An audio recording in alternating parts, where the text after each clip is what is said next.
For 6 months we have faced invasion, but here, at Albion, we will make our stand.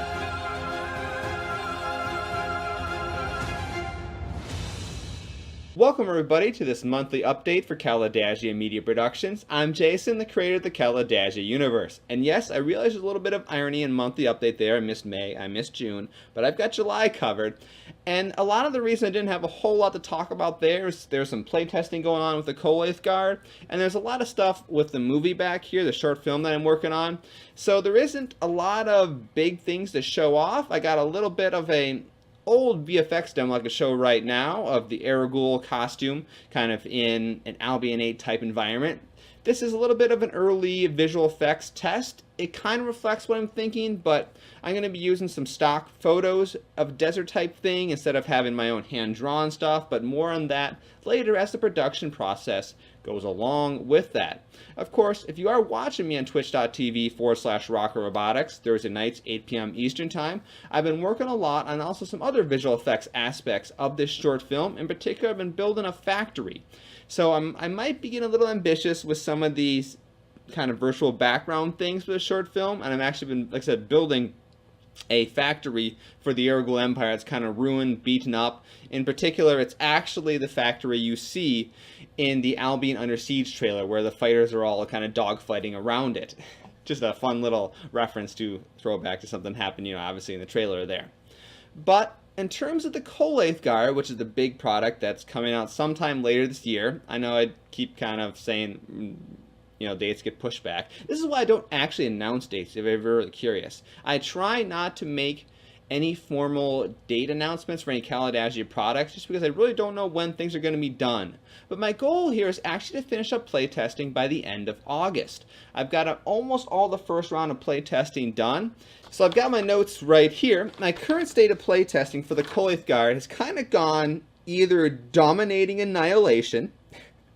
I've been playing the competitive scenario pack that I released, I think it was last year, where you have the echelon deployment and the planetary containment scenario. So it's either been total annihilation, basically, the Colyath Guard just dominated the battle, or they just barely lost. And I'm kind of seeing how these are playing out, kind of like some of the issues I had with first edition with them. The Argyles and Dryadens, when those are the main fleets, they tend to do really, really well. So I'm thinking that both the Argyle attack frigates and the Dryden heavy destroyers are a little bit undercosted right now.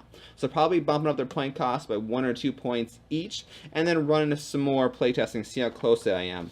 When it comes to things like the Oscoda, those are the particular events or the battles where the Colyath Guard are losing. So I've actually seen here Oscoda loss, combinations of Dryden, Argyles, just massive victory. Which is going to lead me to suggest that the Oscoda is probably a little bit overcosted. And not by a little bit, it could be quite a bit. I'm thinking it may be upwards of 25, probably about 25% overcosted right now. So I can probably drop that guy down by about 7 points, because right now it's 32. Drop it down to, I think, 25. Try that. Because the Oscoda doesn't really have a lot of guns to it. It's got, I think, 3 batteries in its current configuration. It might only be 2. I forget what I ended up going with for the current version. But then I'll probably then raise the point values of the Argyle and Dryden by 1 each. So that way these combined fleets with the Oscodas will still be a little bit under point values than what they were before. But the point values of the fleets that are purely Argyle and Dryden will go up a little bit, and you'll see less fighter and Everett support. I have reduced the power of the Everett bombers just a little bit. They were pretty brutal. I mean, they're 2-point guys that carry 4 power 1 guns, so they could swarm warships pretty easily. Plus, since the Larkin fighters for the Colyath Guard are the best fighters in terms of fighter superiority in the game, they were tearing through stuff pretty quickly, and it's pretty easy for the Colyath Guard to get fighter superiority. So I'm thinking if I raise the point cost of the Drydens and the Argyles a little bit, it'll kind of balance those things out. But it did reduce some of the power of the Everetts. Not in terms of firepower, but I made some of the consequences of disruption basically be the same thing that normal fighters have. So that's this month's update. Once again, I'm Jason, the creator of the Kalidasia universe. To learn more about Legends of Kalidasia, head over here to kalidasia.com, and you can follow me over at twitch.tv/RockoRobotics, Thursday night, 8 p.m. Eastern Time. So I'm going to do a live show for Kalidasia Live, and it could be miniature painting, it could be concept art, heck, it could be talking about some aspects of game design, building costumes for things, or working on the short film.